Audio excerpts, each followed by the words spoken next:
Hey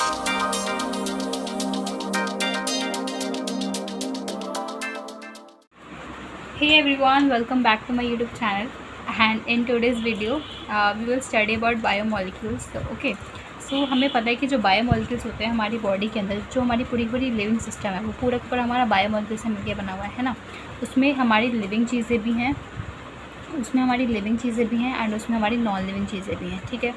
but यहाँ पे हम आज नॉन लिविंग के बारे में ना बात करके हम यहाँ पे लिविंग चीज़ों के बारे में बात करेंगे, that is biomolecules. Okay, so biomolecules के अंदर हमारे पास क्या क्या आता है? बायोमोलिक्यूल्स के अंदर हमारे पास आता है protein, we have carbohydrate, we have nucleic acid, we have vitamin, ये सब चीज़ें आती हैं, लिपिड्स है ना।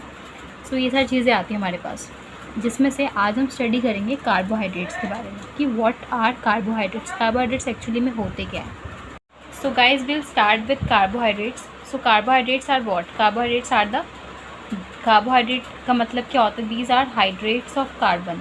हाइड्रेट्स अगर हम लेमन लैंग्वेज में समझें तो this is hydrates of carbon, मतलब जब हम कार्बोहाइड्रेट्स की हाइड्रोलिसिस करेंगे तो हमें कार्बन के हाइड्रेट्स मिलेंगे। ओके, अब हम इसकी डेफिनेशन में जाते हैं जो हमें बुक में दे रखा है। So these are hydrates of carbon that is defined as optically active polyhydroxy aldehyde ketone और the compound which produce such units on hydrolysis. मतलब हाइड्रोलिसिस के जब हम कार्बोहाइड्रेट्स की हाइड्रोलिसिस करेंगे तो हमें ये तीनों में से कोई एक चीज़ मिलेगी। ओके, अब हम आते हैं इसके क्लासिफिकेशंस पे। तो क्लासिफिकेशन के अंदर it is divided into 3 category: monosaccharides, oligosaccharides, polysaccharides.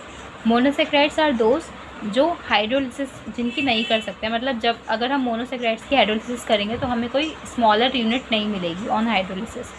In case of oligosaccharides, oligosaccharide जो होते हैं दे कंसिस्ट ऑफ 2 और 9 यूनिट्स।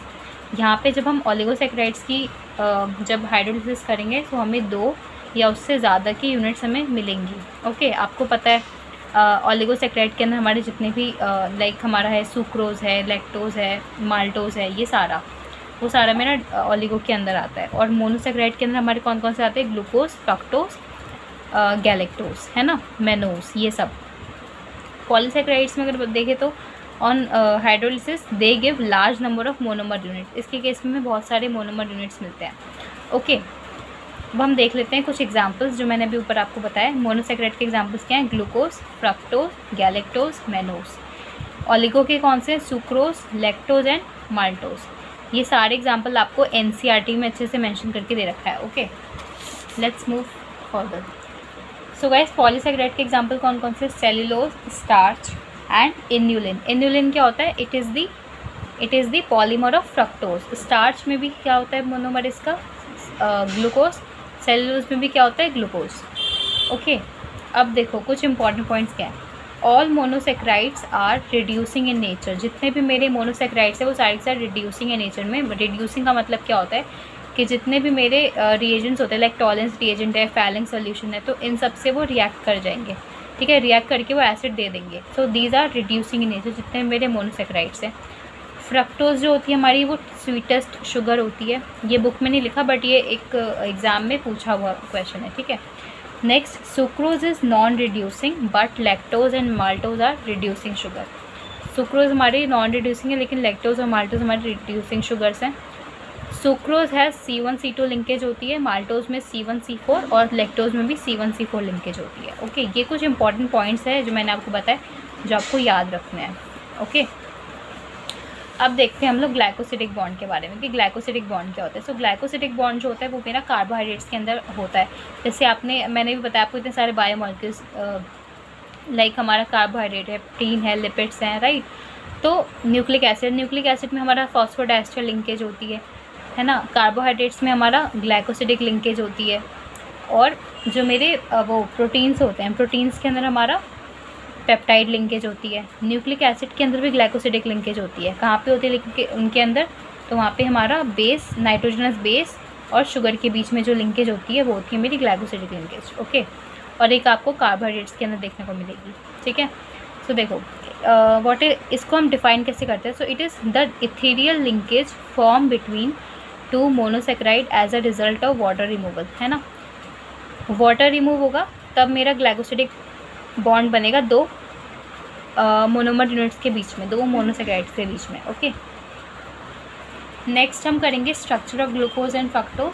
सो ग्लूकोज का स्ट्रक्चर देखो, ग्लूकोज में 6 कार्बन होते हैं, इसका फॉर्मूला होता है C6H12O6, ये हम बचपन से पढ़ते आ रहे हैं, है ना। यही फॉर्मूला में ग्लूकोज का होता है, यही फॉर्मूला हमारे सुक्रोज का होता है। सो यहाँ पे 6 कार्बन इस तरीके से अरेंज होते हैं, राइट।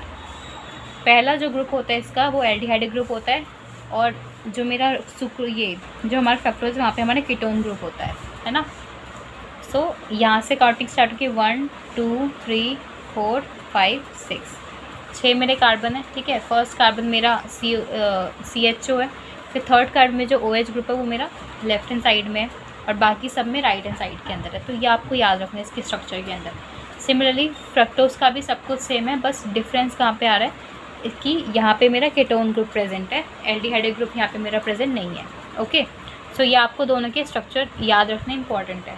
ओके, अब हम देखते हैं इसके हैवॉर्ड स्ट्रक्चर ऑफ ग्लूकोज। तो देखो यहाँ पे मेरा देखो, आपको इन सब के स्ट्रक्चर अच्छे से याद रखना है, ठीक है। ये हमारा अल्फा डी ग्लूकोज है, अल्फा डी ग्लूकोज यहाँ पे हमारा H ऊपर है, OH नीचे है, तो ये मेरा अल्फा डी है, अल्फा डी फॉर्म है। सिमिलरली अगर मेरे को बीटा डी देखना है तो बीटा डी में इसका अल्फा डी का बिल्कुल रिवर्स होगा। H यहाँ पे ऊपर है, इस केस में H नीचे होगा, OH यहाँ पे ऊपर होगा, यहाँ पे OH मेरा नीचे है। ओके, अब आप देखो फ्रक्टोज का स्ट्रक्चर देखेंगे तो हमारा सेम यहीं पे, this is alpha D form, this is beta D form. Alpha D form के अंदर CH2OH ऊपर है, OH नीचे। बीटा डी फॉर्म में अल्फा डी फॉर्म का उल्टा होगा, CH2OH नीचे होगा, OH हमारा ऊपर होगा, ठीक है। अब आ जाते हैं हम लोग डाइसेक्राइड्स की तरफ कि डाइसेक्राइड्स की क्या प्रॉपर्टीज़ होती हैं। सो डाइसेक्राइड में सबसे पहला मेरा माल्टोज। सो माल्टोज जो होता है it is reducing in nature, है ना, ये रिड्यूसिंग होता है।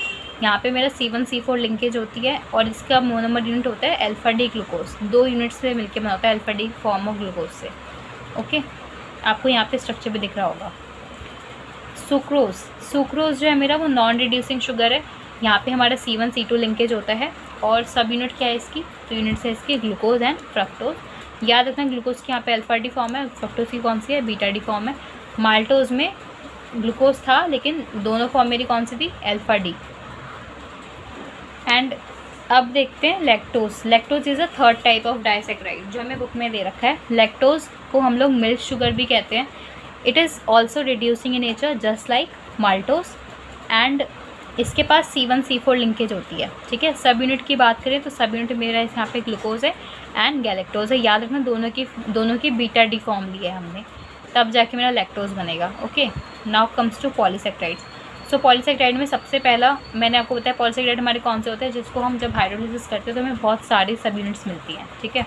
अब पॉलीसेक्राइड में सबसे पहला एग्जांपल है हमारा स्टार्च। तो स्टार्च के 2 कंपोनेंट्स होते हैं, अमाइलोज एंड अमाइलोपेक्टिन। इसके बीच में डिफरेंस इंपॉर्टेंट है, वो पूछा जाता है। सो डिफरेंस देख लो, अमाइलोज एंड अमाइलोपेक्टिन। अमाइलोज जो होता है मेरा वो होता है वाटर सॉल्युबल कंपोनेंट है, 15 to 20% कॉन्स्टिट्यूट करके रखता है स्टार्च का। इट इज़ अनब्रांच्ड है, और इसके पास सिर्फ C1C4 लिंकेज होती है, इसी वजह से मेरा अनब्रांच्ड है, ठीक है। अमाइलोपेक्टिन की देखें तो इट इज़ वाटर इनसॉल्युबल, है ना, वाटर इनसॉल्युबल कंपोनेंट है स्टार्च का, 80 to 85% कॉन्स्टिट्यूट करता है। और थर्ड पॉइंट क्या, ये ब्रांच्ड है। ब्रांच्ड क्यों है, क्योंकि यहाँ पे C1C4 लिंकेज तो है, साथ में यहाँ पे C1C6 भी लिंकेज है, ठीक है, जो इसको ब्रांच नेचर देती है। अब है हमारा सेल्यूलोज। तो सेल्यूलोज जो होता है वो मेरा बीटा डी ग्लूकोज है, it is linearly unbranched and give no iodine test, ठीक है।